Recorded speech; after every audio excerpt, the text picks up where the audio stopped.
Hello, and welcome to Word Warehouse. In today's lesson, we're going to learn 4 of the most useful irregular verbs in English: be, go, do, and run.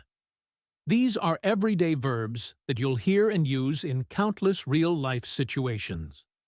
We'll look at their 3 forms, their meanings, and how native speakers use them in everyday English. Let's get started. Be, was, were, been.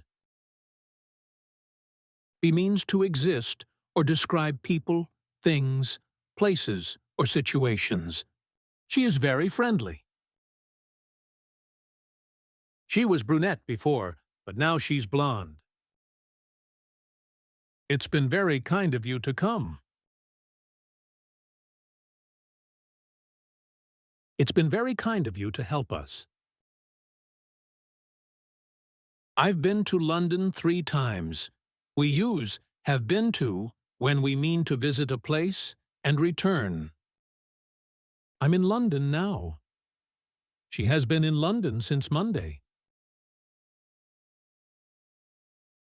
We've been here for 2 hours. Use is to say where someone is now. Use has been with since or for to show that the situation started in the past and continues now. I'm at the station. I'm at home. We often use at with be to talk about a specific place or location. The children are at school. I was at home all afternoon, but nobody came. She was at the airport this morning. He has been at work since 8 o'clock. We don't usually use at with cities or countries. Go, went, gone. Go means to move or travel to another place. I go to work by car.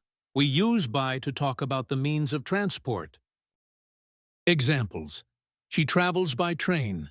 They came by bus. We went by plane.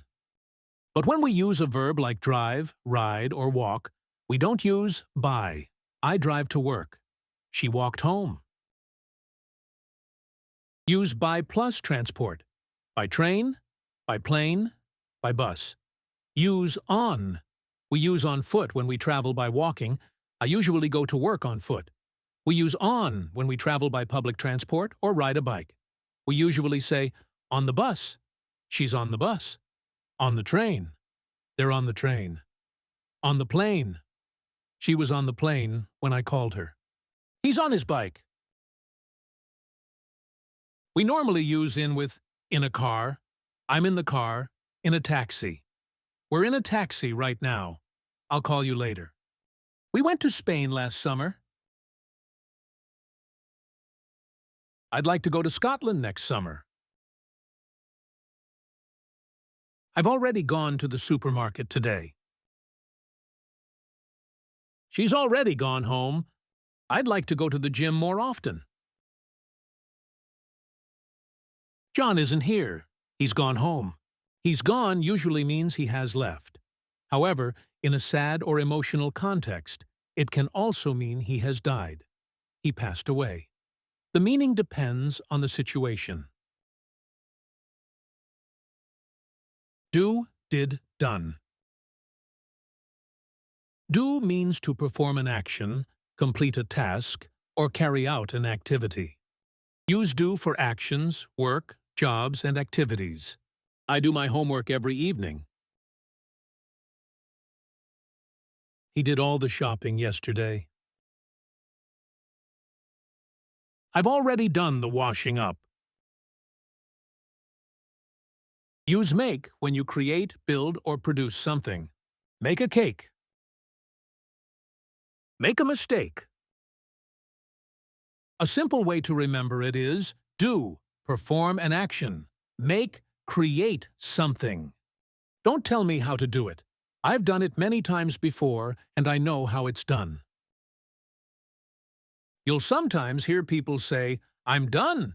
It means I've finished, or I don't want to continue. Depending on the situation, it can sound firm or even a little rude. Examples. I'm done. Let's go home. I'm done arguing. I'm done with this conversation. Run, ran, run. Run means to move quickly using your legs. I run 3 times a week. She ran a marathon last year. My son usually runs on the beach every other day. Every other day means one day yes, the next day no. It describes something that happens every 2 days. She waters the plants every other day. My friend's father has run marathons all over the world. I'd like to run a marathon with my uncle one day. Run doesn't only mean to move quickly on your feet. It can also mean to manage or operate a business, a company, or an organization. She runs a successful business. Running a business isn't easy. He's run businesses all over the world before getting this position. My boss had never run such a large company before. We use such to give emphasis. My boss had never run a company so large before. He ran the company for just 3 months before resigning. To resign means to leave your job or position voluntarily, especially an important one. Great job! You've just learned some of the most common irregular verbs in English. Keep practicing them, and you'll hear and use them every day. Thanks for watching, and I'll see you in the next lesson.